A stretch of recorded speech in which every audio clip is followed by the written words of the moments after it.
যোৰহাটৰ জেল ৰোডস্থিত প্ৰীতম ভৱনত সদৌ অসম লেখিকা সমাৰোহ সমিতিৰ উদ্যোগত আৰু যোৰহাট জিলা লেখিকা সমাৰোহ সমিতিৰ সহযোগত এখনি গাম্ভীৰ্যপূৰ্ণ বঁটা প্ৰদান অনুষ্ঠান অনুষ্ঠিত হয়। এই অনুষ্ঠানত শিক্ষা আৰু সাংস্কৃতিক ক্ষেত্ৰত উল্লেখযোগ্য অৱদান আগবঢ়োৱা দুগৰাকী বিশিষ্ট ব্যক্তিক শিক্ষাৰত্ন বঁটা আৰু শৈক্ষিক সাংস্কৃতিক বঁটা প্ৰদান কৰা হয়। শিক্ষাবিদ পুষ্পা গগৈ সোঁৱৰণত প্ৰদান কৰা শিক্ষাৰত্ন বঁটাৰে সন্মানিত কৰা হয় অসম চৰকাৰৰ প্ৰাক্তন শিক্ষা সচিব ডক্টৰ কমলাজ্যোতি গগৈ। আনহাতে যোগেশ্বৰ গগৈ সোঁৱৰণিত আগবঢ়োৱা শৈক্ষিক সাংস্কৃতিক বঁটা লাভ কৰে অসম কৃষি বিশ্ববিদ্যালয়ৰ প্ৰাক্তন ডিন ডক্টৰ ৰাতুল চন্দ্ৰ বৰাই। বিশিষ্ট অতিথিসকলৰ উপস্থিতিত বঁটা চেলেং আৰু মানপত্ৰৰে সন্মান জনোৱা হয়। অনুষ্ঠানখনত সভাপতিত্ব কৰে যোৰহাট জিলা লেখিকা সমাৰোহ সমিতিৰ সভানেত্ৰী শকুন্তলা দেৱীয়ে। তেখেতে ভাষণত সাহিত্য সংস্কৃতি আৰু শিক্ষাৰ উন্নয়নত এনেধৰণৰ অনুষ্ঠানৰ গুৰুত্বৰ ওপৰত আলোকপাত কৰে। অনুষ্ঠানটোত বহু সাহিত্যপ্ৰেমী, শিক্ষাবিদ আৰু বিশিষ্ট নাগৰিক উপস্থিত থাকি অনুষ্ঠানটি গাম্ভীৰ্য আৰু সাফল্যমণ্ডিত কৰি তোলে।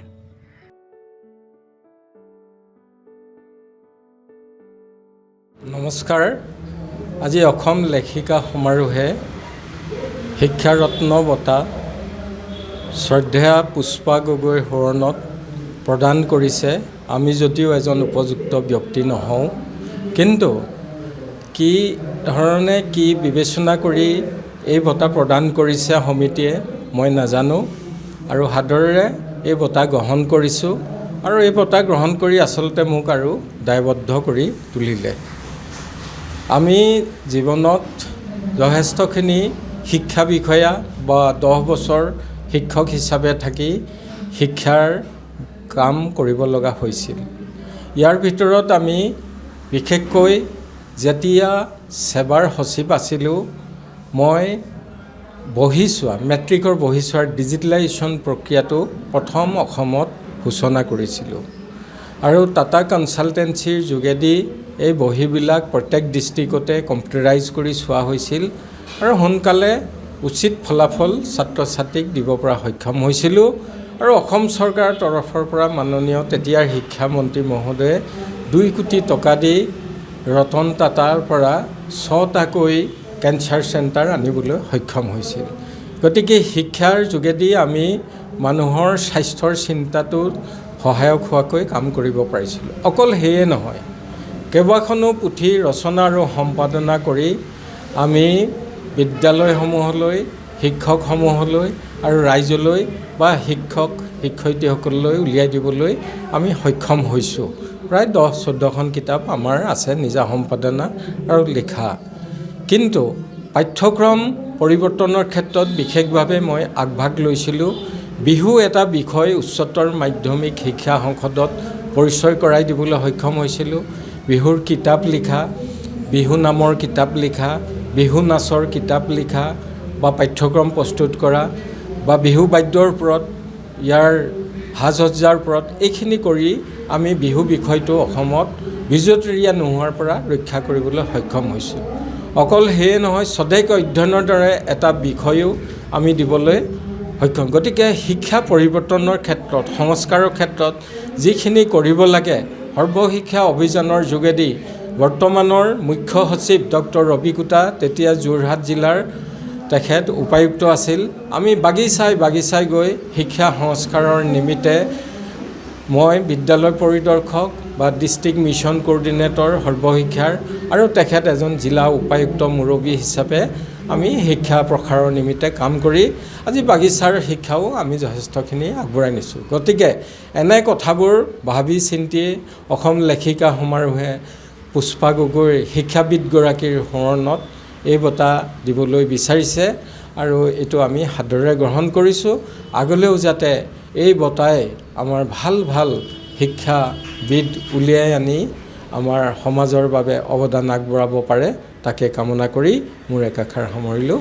নমস্কাৰ। যোৰহাট জিলা লেখিকা সমাৰোহ আৰু সদৌ অসম লেখিকা সমাৰোহৰ সভানেত্ৰী আৰু যোৰহাট লেখিকা সমাৰোহৰ আৰু সমাজৰ বিভিন্ন গুণী জ্ঞানী ব্যক্তিৰ উপস্থিতিত আজি আই মাতৃ পুষ্পা গগৈৰ সোঁৱৰণত শিক্ষা সংঘত সচিব অসম চৰকাৰৰ বিদ্যালয়সমূহৰ পৰিদৰ্শক ডক্টৰ কমলজ্যোতি গগৈক শিক্ষাৰত্ন বঁটাটি প্ৰদান কৰা হৈছে। আজি প্ৰদান কৰি খুব সুখী অনুভৱ কৰিছোঁ। আচলতে এই বঁটাটি চলিত বছৰৰ জানুৱাৰী মাহৰ 4 তাৰিখেই সদৌ অসম লেখিকা সমাৰোহৰ অধিৱেশন কলিয়াবৰত হোৱা, তাতেই এই বঁটাটি প্ৰদান কৰিব লাগিছিল। আই মাতৃৰ নামত 2টা বঁটা প্ৰদান কৰা হৈছে। এটি হৈছে ভাষা অন্বেষক বঁটা ডক্টৰ জ্যোতিৰেখা হাজৰিকা, জগন্নাথ বৰুৱা বিশ্ববিদ্যালয়ৰ অসমীয়া বিভাগৰ মুৰব্বী অধ্যাপিকা, অসম সাহিত্য সভাৰ প্ৰধান সম্পাদক আৰু বিশিষ্ট ব্যক্তি লেখিকা। তেখেতে জানুৱাৰী মাহৰ 4 তাৰিখে কলিয়াবৰত হোৱা অধিৱেশনত এই বঁটাটি পুষ্পা গগৈ নামত দিয়া বঁটাটি গ্ৰহণ কৰিলে। কিন্তু সেইদিনাখন ডক্টৰ কমলজ্যোতি গগৈ সেই সভাখনত উপস্থিত থাকিব নোৱাৰিলে, যিহেতু তেখেতৰ পিতৃদেৱৰ সেই সময়ত মিছন হস্পিটেলত 92 বছৰে হৈছে তেখেতৰ পিতৃদেৱৰ মেজৰ অপাৰেশ্যন এটা হোৱাৰ কাৰণে, আৰু অলপ দিনৰ পাছত তেখেতৰ পিতৃও বিয়োগ হ'ল। সেইকাৰণে এই অনুষ্ঠানটো অলপ জটি পৰি গ'ল। মোৰ সদায় চিন্তা হয় এই বঁটাটি কেতিয়া দিম, কেনেকৈ দিম।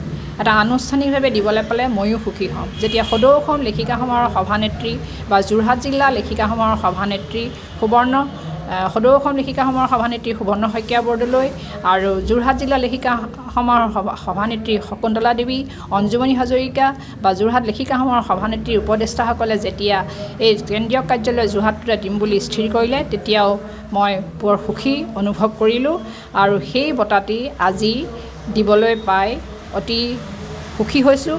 কিন্তু এইটো কথা উল্লেখ কৰিবই লাগিব, যিহেতু কমলজ্যোতি গগৈ এজন বিভিন্ন অনুষ্ঠানৰ লগত বিভিন্ন সমাজ সংগঠনৰ পৰা জড়িত হৈ আছে। অহা 22 তাৰিখে আমি দিবলৈ এই তাৰিখটো এই বঁটাত দিবলৈ নিৰ্ধাৰণ কৰিছিলোঁ, কিন্তু তেখেতে ক'লে যে অহা 21 আৰু 22 ফেব্ৰুৱাৰীত মই গুৱাহাটীত থাকিম, সেইকাৰণে বঁটাটি আগুৱাই দিয়া হ'ল। যিহেতু 21 আৰু 22 তাৰিখে তেখেতসকলে সংবিধানৰ নিয়ম অনুসৰি 1826 খ্ৰীষ্টাব্দত ইয়াণ্ডাবু সন্ধিৰ সময়ত, যেতিয়া আপোনালোকে জানে যে অসমখনো ভাৰত চৰকাৰৰ ব্ৰিটিছ শাসনে লৈ লৈছিল, এতিয়া তেওঁলোকে কিছুমান লিপিবদ্ধ কৰি কিছুমান সংবিধানৰ নিয়ম অনুযায়ী সেই অসমখন আকৌ ভাৰত চৰকাৰক ঘূৰাই দিবলৈ বা ব্ৰিটিছ চৰকাৰক ঘূৰাই দিবলৈ তেওঁলোকে এটা যাত্ৰা ৰাখিছে। সেইকাৰণে আজি এই অনুষ্ঠানটো আগবঢ়াই দিব লগা হ'ল। আৰু তেখেতসকলৰ এই যাত্ৰা, তেখেতসকলৰ জাতীয় চেতনাবোধ, যিটো জাতীয় সংস্কৃতিবোধ, যিটো কমলজ্যোতি গগৈৰ লগতে বিশিষ্ট ব্যক্তিসকলৰ যি অনুপ্ৰেৰণা সদায় অব্যাহত থাকক, সকলোৱে সুখে শান্তিৰে থাকক, আই মাতৃও সুখে শান্তিৰে থাকক, ইয়াৰে কামনা কৰি আজি বঁটাটো দিবলৈ পাই খুব ভাল পাইছোঁ। ধন্যবাদ।